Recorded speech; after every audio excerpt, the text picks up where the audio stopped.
धरती गर्म हो रही है। ये एक अलार्मिंग ट्रेंड है जो हर साल और भी ज्यादा नोटिसेबल हो रहा है। ये बस एक गर्मी या अजीब ठंड नहीं है, ये क्लाइमेट चेंज के सिम्टम्स हैं जो हमारे डेली लाइफ्स को अफेक्ट कर रहे हैं। ये प्लैनेट के एवरेज टेम्परेचर में स्टेडी इंक्रीज है। पिछले कुछ दशकों में टेम्परेचर में अनप्रेसिडेंटेड वृद्धि देखी गई है। हम इसे ग्लोबल वार्मिंग कहते हैं। ये फिनोमिनन हमारे एनवायरनमेंट और इकोसिस्टम्स को डिस्टेबलाइज कर रहा है। ऐसा हमारे एटमॉस्फेयर में गैसेस की वजह से हो रहा है, जिन्हें ग्रीन हाउस गैसेस कहते हैं। ये गैसेस हीट को ट्रैप करके धरती को गर्म कर देती है। ये धरती के चारों ओर एक ब्लैंकेट की तरह काम करते हैं, जो सूरज की गर्मी को ट्रैप करते हैं। ये ब्लैंकेट जितना मोटा होता है, उतनी ही ज्यादा गर्मी धरती पर रहती है। प्रॉब्लम ये है कि हम उस ब्लैंकेट को और मोटा कर रहे हैं। हमारी एक्टिविटीज इस प्रोसेस को एक्सेलरेट कर रही हैं। ह्यूमन एक्टिविटीज जैसे कोल और ऑयल जलाना इन ग्रीन हाउस गैसेस की बहुत ज्यादा मात्रा रिलीज करते हैं। इसके अलावा डिफोरेस्टेशन भी इस प्रॉब्लम को बढ़ा रहा है। जितना ज्यादा हम एटमॉस्फेयर में डालेंगे, उतनी ही प्लैनेट गर्म होगी। ये एक विशस साइकिल है जिसे हमें तोड़ना होगा। ये सिर्फ हॉटर समर्स की बात नहीं है, ये हमारे एंटायर प्लैनेट के हेल्थ की बात है।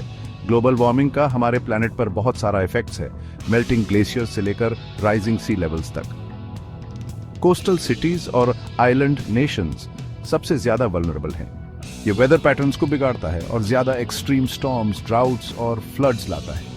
ये इवेंट्स न केवल प्रॉपर्टी को नुकसान पहुंचाते हैं, बल्कि ह्यूमन लाइफ्स को भी खतरे में डालते हैं। साइंस क्लियर है, ग्लोबल वार्मिंग असली है। ये अभी हो रहा है और ये हमारी वजह से हो रहा है। हमें इमीडिएट एक्शन की जरूरत है। सवाल ये है कि हम इसके बारे में क्या करने वाले हैं।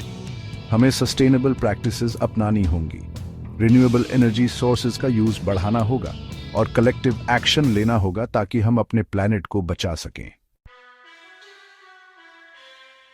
Green house gases naturally atmosphere में होते हैं। ये गैसेस हमारे वातावरण का एक महत्वपूर्ण हिस्सा है और बिना इनके धरती पर जीवन संभव नहीं होता। ये धरती के टेम्परेचर को रेगुलेट करने में मदद करते हैं, जिससे धरती का क्लाइमेट बैलेंस बना रहता है, इसे रहने लायक बनाते हैं। लेकिन जब इन गैसेस की मात्रा भी बियाच जाती है तो यह हमारे एनवायरनमेंट के लिए हानिकारक हो सकता है। प्रॉब्लम तब आती है जब हम इनकी कंसंट्रेशन बहुत ज्यादा बढ़ा देते हैं। यह मुख्यतः ह्यूमन एक्टिविटीज के कारण होता है। कार्बन डाइऑक्साइड सबसे ज्यादा जाना माना कल्प्रिट है। यह गैस एटमॉस्फेयर में सबसे अधिक मात्रा में पाई जाती है। यह तब रिलीज होता है जब हम फॉसिल फ्यूल्स जैसे कोल, ऑयल और नेचुरल गैस जलाते हैं। ये फ्यूल्स हमारी कार्स चलाते हैं, हमारे घरों को गर्म करते हैं और हमारी इंडस्ट्रीज को फ्यूल देते हैं। ये फ्यूल्स हमारी कार्स चलाते हैं, जिससे ट्रांसपोर्टेशन सेक्टर में कार्बन डाइऑक्साइड का एमिशन होता है। हमारे घरों को गर्म करते हैं, जिससे हीटिंग सिस्टम से भी एमिशंस होते हैं, और हमारी इंडस्ट्रीज को फ्यूल देते हैं, जिससे इंडस्ट्रियल प्रोसेसेस में भी कार्बन डाइऑक्साइड रिलीज होती है। हर बार जब हम कार चलाते हैं या लाइट ऑन करते हैं, हम एटमॉस्फेयर में और कार्बन डाइऑक्साइड ऐड कर रहे होते हैं। ये गैस एटमॉस्फेयर में जमा होती जाती है और ग्लोबल वार्मिंग को बढ़ावा देती है। मीथेन एक और पावरफुल ग्रीन हाउस गैस है।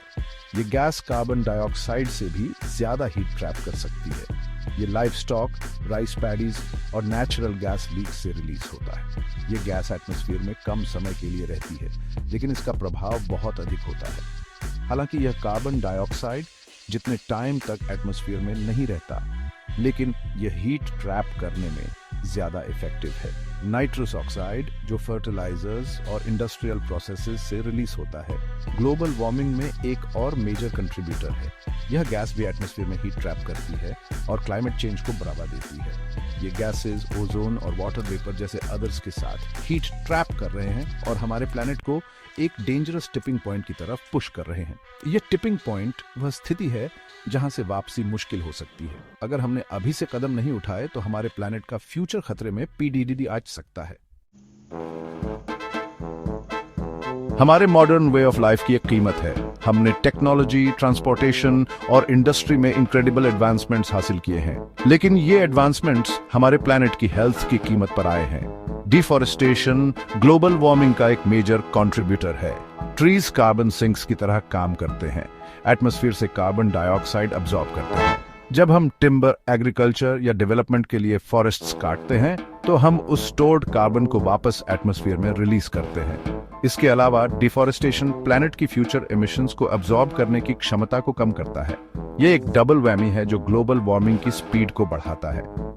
फॉसिल फ्यूल्स पर हमारी निर्भरता क्लाइमेट चेंज का एक और मेजर ड्राइवर है।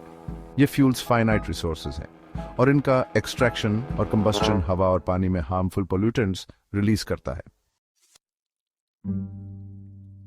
ग्लोबल वार्मिंग के कॉन्सिक्वेंसेस फार रीचिंग और डेवास्टेटिंग है। यह सिर्फ टेम्परेचर इंक्रीज नहीं है, बल्कि इसके इफेक्ट्स हर इकोसिस्टम और कम्युनिटी को इम्पैक्ट करते हैं। सबसे ज्यादा दिखने वाले इंपैक्ट्स में से एक ग्लेशियर्स और आइस शीट्स का मेल्टिंग है। यह प्रोसेस बहुत तेजी से हो रहा है और इसके परिणाम स्वरूप सी लेवल्स में सिग्निफिकेंट इंक्रीज हो रहा है। आर्कटिक प्लैनेट के बाकी हिस्सों से दोगुनी तेजी से गर्म हो रहा है, जिससे मैसिव आइस मेल्ट हो रहा है। यह सिर्फ पोलर बेयर्स और अन्य वाइल्ड लाइफ के लिए ही नहीं, बल्कि ग्लोबल सी लेवल्स के लिए भी एक बड़ी समस्या है। यह पिघलती बर्फ राइजिंग सी लेवल्स में कंट्रीब्यूट करती है, कोस्टल कम्युनिटीज और इकोसिस्टम्स को थ्रेटन करती है। कोस्टल इरोजन और फ्लडिंग जैसी समस्याएं अब आम होती जा रही हैं। जैसे जैसे सी लेवल्स राइज होते हैं, salt water intrusion fresh water sources को कंटेमिनेट करता है, कम्युनिटीज को डिस्प्लेस करता है और एग्रीकल्चर को खतरे में डालता है। कोस्टल फार्मलैंड्स अब पहले जैसे प्रोडक्टिव नहीं रहे। गर्म ओशन ज्यादा हीट अब्सॉर्ब करते हैं, जिससे और ज्यादा इंटेंस हरिकेन्स और टाइफून्स आते हैं। इन स्टॉर्म्स की फ्रीक्वेंसी और इंटेंसिटी दोनों ही बियाराज रही हैं। गर्म पानी एक्सपैंड होता है और सी लेवल राइज में कंट्रीब्यूट करता है। ये थर्मल एक्सपेंशन भी एक मेजर फैक्टर है जो कोस्टल सिटीज को खतरे में डालता है। क्लाइमेट चेंज वेदर पैटर्न्स को डिसरप्ट करता है, जिससे कुछ एरियाज में ज्यादा एक्सट्रीम ड्राउट्स और अदर्स में डेवस्टेटिंग फ्लड्स आते हैं। यह अनप्रेडिक्टेबिलिटी लोगों के जीवन को और मुश्किल बना रही है। ये disruptions food security, water resources और ह्यूमन हेल्थ को थ्रेटन करते हैं। हमें अर्जेंट एक्शन की जरूरत है ताकि हम इन चैलेंजेस का सामना कर सकें और फ्यूचर जनरेशंस के लिए एक सस्टेनेबल वर्ल्ड बना सकें। सेक्शन 5, उम्मीद की किरण, रिन्यूएबल एनर्जी। हालांकि सिचुएशन डायर लग सकती है, फिर भी उम्मीद है। हमारे पास क्लाइमेट चेंज से लड़ने का नॉलेज और टूल्स हैं। इसके लिए एनर्जी प्रोड्यूस और कंज्यूम करने के तरीके में एक फंडामेंटल शिफ्ट की जरूरत है। रिन्यूएबल एनर्जी सोर्सेज जैसे सोलर, विंड, हाइड्रो और जियोथर्मल फॉसिल फ्यूल्स के क्लीन और सस्टेनेबल ऑल्टरनेटिव्स ऑफर करते हैं। सोलर पैनल्स सनलाइट को इलेक्ट्रिसिटी में कन्वर्ट करते हैं, जबकि विंड टर्बाइन्स विंड की पावर को हार्नेस करते हैं। Hydro electric power flowing water से इलेक्ट्रिसिटी जनरेट करता है और जियोथर्मल पावर धरती की इंटरनल हीट से पावर लेता है। ये टेक्नोलॉजीज इंक्रीजिंगली अफोर्डेबल और एफिशिएंट होती जा रही है, जिससे ये हमारे घरों और बिजनेसेस को पावर देने के लिए वायबल ऑप्शंस बन रही हैं। सेक्शन 6, रिसाइकल बिन के आगे। रिसाइकलिंग हमारे एनवायरमेंटल फुटप्रिंट को कम करने में एक क्रूशियल स्टेप है। यह नेचुरल रिसोर्सेज को कंजर्व करता है, पोल्यूशन कम करता है और एनर्जी सेव करता है। जब हम पेपर, प्लास्टिक, ग्लास और मेटल रिसाइकल करते हैं तो हमें वर्जिन मटेरियल्स एक्सट्रैक्ट करने की जरूरत कम होती है। इस सिंपल एक्ट का एनवायरनमेंट पर रिपल इफेक्ट पड़ता है। यह फॉरेस्ट्स को कंजर्व करता है, मैन्युफैक्चरिंग से ग्रीन हाउस गैस इमिशंस कम करता है और लैंडफिल्स में वेस्ट को मिनिमाइज करता है। लेकिन रिसाइकलिंग सिर्फ बिगिनिंग है। हमें अपने कंजम्पशन को रिड्यूस करने, प्रोडक्ट्स को रीयूज करने और उन आइटम्स को प्रॉपर्ली डिस्पोज ऑफ करने की जरूरत है जिन्हें रिसाइकल नहीं किया जा सकता। सेक्शन 7, हर पेड़ मायने रखता है। ट्रीज क्लाइमेट चेंज के खिलाफ लड़ाई में हमारे एलाइज हैं। ये एटमॉस्फेयर से कार्बन डाइऑक्साइड अब्सॉर्ब करते हैं, कार्बन को अपनी वुड, लीव्स और रूट्स में स्टोर करते हैं। डिफॉरेस्टेशन ने एटमॉस्फेयर में कार्बन की मैसिव अमाउंट्स रिलीज की है, जिससे ग्लोबल वार्मिंग बढ़ गया है। पेड़ लगाना क्लाइमेट चेंज को कम करने का एक सिंपल येट पावरफुल तरीका है।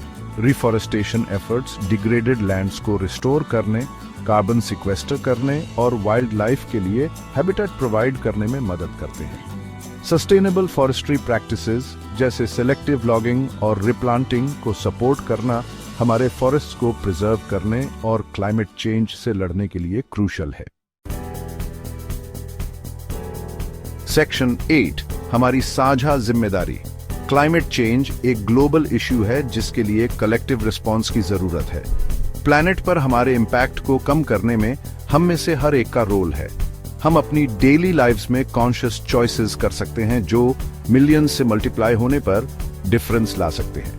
ड्राइविंग की बजाय पब्लिक ट्रांसपोर्टेशन, बाइकिंग या वॉकिंग यूज करने जैसे सिंपल एक्शंस कार्बन इमिशंस को रिड्यूस कर सकते हैं। एनर्जी एफिशिएंट अप्लायंसेस चूज करना, सिंगल यूज प्लास्टिक्स पर अपनी रिलायंस कम करना और उन बिजनेसेस को सपोर्ट करना जो सस्टेनेबिलिटी को प्रायोरिटाइज करते हैं, ये सब राइट डायरेक्शन में स्टेप्स हैं।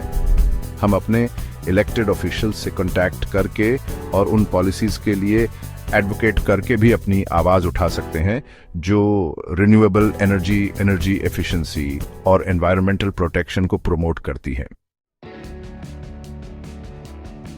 सेक्शन 9, एक्शन के लिए कॉल। कंप्लेसेंसी का टाइम खत्म हो गया है। क्लाइमेट चेंज हमारे टाइम का एक डिफाइनिंग इश्यू है और इसके वर्स्ट इफेक्ट्स को अवर्ट करने के लिए हमें अभी एक्ट करना होगा। अवेयरनेस से आगे बढ़कर एक्शन करने का टाइम आ गया है।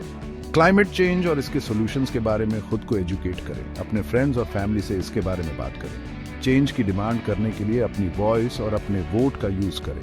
हमारे प्लैनेट का फ्यूचर आज हम जो चॉइसेस करते हैं उस पर डिपेंड करता है। आइए सॉल्यूशन का पार्ट बनने का चॉइस करें, प्रॉब्लम का नहीं। आने वाली जनरेशंस के लिए एक healthier, more sustainable future create करने के लिए मिलकर काम करें।